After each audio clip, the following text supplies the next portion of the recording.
bitch drive a all white rank. Couldn't hit it if you niggas had aim. Lanes can't call and you lame. You had it and you lost it, all the shame. I can buy a Billy, don't talk to me. For a show 150, don't talk to me. For the majority of Paul George's career, I think we all knew that Paul George is a really good player.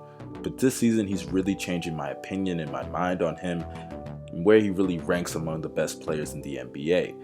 As going into this season, I never really viewed him as a superstar or a player that could be a top 10 player in the league. And actually, I was debating between him and Jimmy Butler on who was the better player. But this season, he has definitely elevated his game, not only on the defensive side of the ball, but even on the offensive side of the ball. And I didn't really think it was possible for him to get better on the defensive side of the ball, but he's found a way to do so, as he is arguably the front runner for the Defensive Player of the Year, if you think that.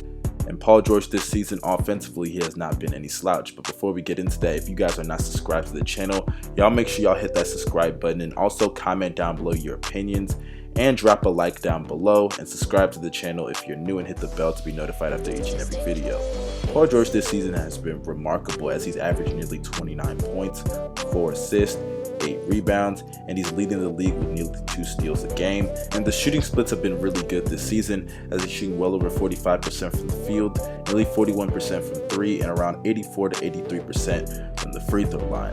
And offensively, Paul George has been remarkable. He's played elite level offense this season, and his 3-point percentage is around a career high. And what's so crazy is that he's attempting nearly 10 threes a game.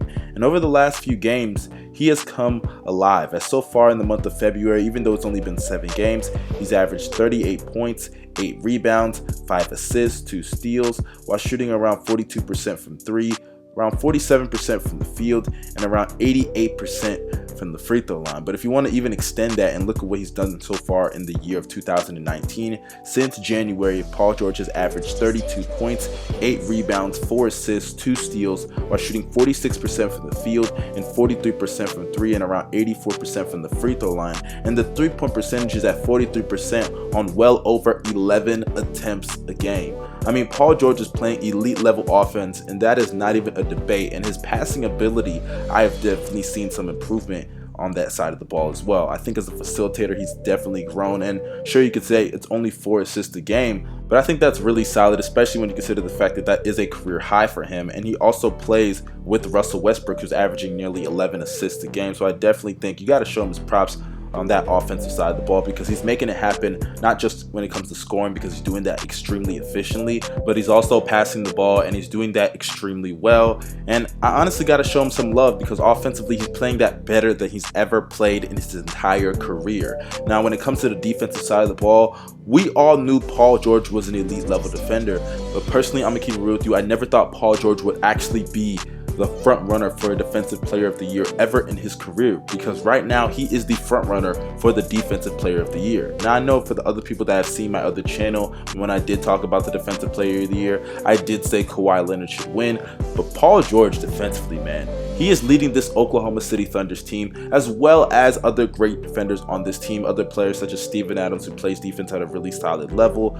Roberson is not playing, so imagine when he comes back defensively, they're going to take a jump. Who knows how it's going to affect them offensively. And even Russell Westbrook, I've got to show him love. He's definitely shown some effort on the defensive side of the ball this season. And when it comes to Paul George, he is clearly by far the best defender on this team, and he is leading them not only offensively but defensively. I mean, this season is definitely reminding me of Kawhi Leonard and what he did in the 2017 NBA season, because a lot of people forget that in 2017 Kawhi Leonard balled on the offensive side of the ball, carrying the San Antonio Spurs on that side of the ball, and defensively he would go out there and guard the best perimeter player and guard them from beginning of the game to the ending of the game. And Paul George is doing that this season. Now, some people may be saying he has a better roster, which I will agree, he does have a better roster than Kawhi did that season, but even despite that, you still can't take away from what he's been able to accomplish. And adding on to the defensive side of the ball, Paul George, the Oklahoma City Thunder right now lead the NBA in defensive efficiency by a wide margin, and I definitely think Paul George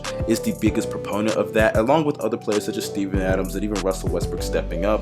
But when you also look at the fact that he leads the league in steals per game, also in total steals per game, and when you look at his defensive efficiency, he is 7th among all qualified players. You got to show Paul George the love and respect that he deserves on that defensive side of the ball. And I think right now, like I said before, he is the front runner to win the Defensive Player of the Year. Now, where does this sit in the MVP discussion? Now, in the MVP discussion right now, I think it's clear that the two main candidates are Giannis Antetokounmpo and James Harden. Now, sure, you have other candidates that could possibly get into that conversation, players such as Steph Curry, and even if the Lakers start winning and go on a hot streak at the end, and they do manage to make the playoffs and get about a 6th to 8th seed, I definitely think that LeBron can insert himself in that conversation, even though I'm getting kind of tired of the Lakers and LeBron James. But back to Paul George. Paul George is definitely in this conversation. Honestly, you can make an argument that he is number one in the MVP discussion, just for the simple fact that he goes out there and he dominates on both sides of the ball at an elite level this season. Giannis is doing that, don't get me wrong. Harden is not doing that. Though Harden is having a great and historic regular season this year offensively, defensively he's never even been above average. Actually, I'll even say the argument, he's never even been average. He's always usually been a below average defender, even when he shows effort. That's really the only difference between Harden's defense now versus back then, when he never even tried at all on that side of the ball. And just because he tries, I'm not going to say he's average. No, he tries, but he's still not a good defender. He's below average. Meanwhile, Paul George is playing that at an all-NBA level. And I understand that Paul George, yes, he is not leading them to the same amount of wins that Giannis is leading the Bucks. But for one, Giannis is in the Eastern Conference. Paul George is in the Western Conference.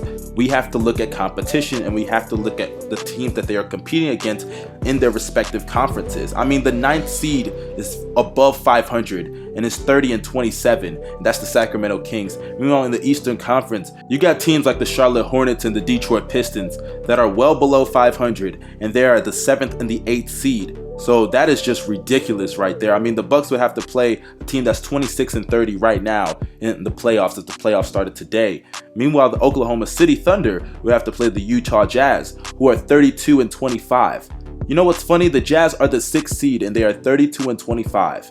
Yeah, that is ridiculous how strong the Western Conference is. And like I said before, though Giannis is a great and elite level defender, especially because of the fact that he is very versatile, his defense is still not great enough to where I can overlook Paul George's defensive efforts this season. And offensively, I don't think there is a debate on who's having a better scoring season. Now, passing wise, yes, you can give that to Giannis, but he is in a system where he is literally surrounded by a shooter on every single part of the court. I mean, you got Brook Lopez knocking down threes better than he ever has throughout his entire career. You also have Chris Middleton, who's shooting around 38%. Malcolm Brogdon is shooting 41%. And even off the bench, George Hill is there, Ilyasova, Tony Snell, Connaughton. I mean, they have three-point shooters basically everywhere. Now, sure, Connaughton has been a little shaky and Bledsoe's been a little shaky, but you can't sit there and tell me that his assist numbers are not a bit inflated. So I'm not saying that Giannis is a bad passer.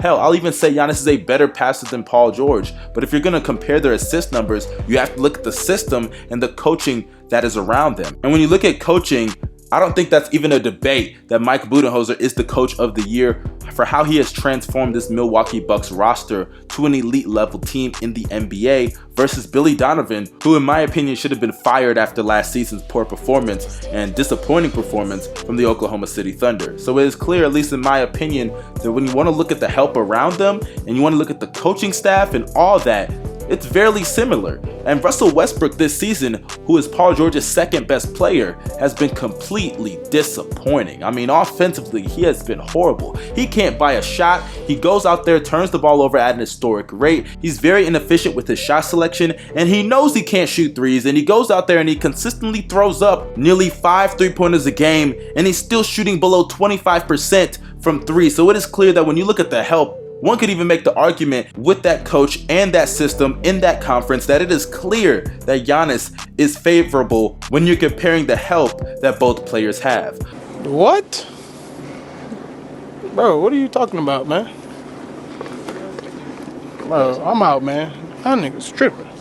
But in conclusion, shout out to Paul George, because even when you want to look at the story that Paul George has gone through over the past year, I mean, very disappointing season last year with the Oklahoma City Thunder and a very disappointing performance in the playoffs. And then he goes into this season and really don't know where he's going to sign, and he re-signs with the Oklahoma City Thunder.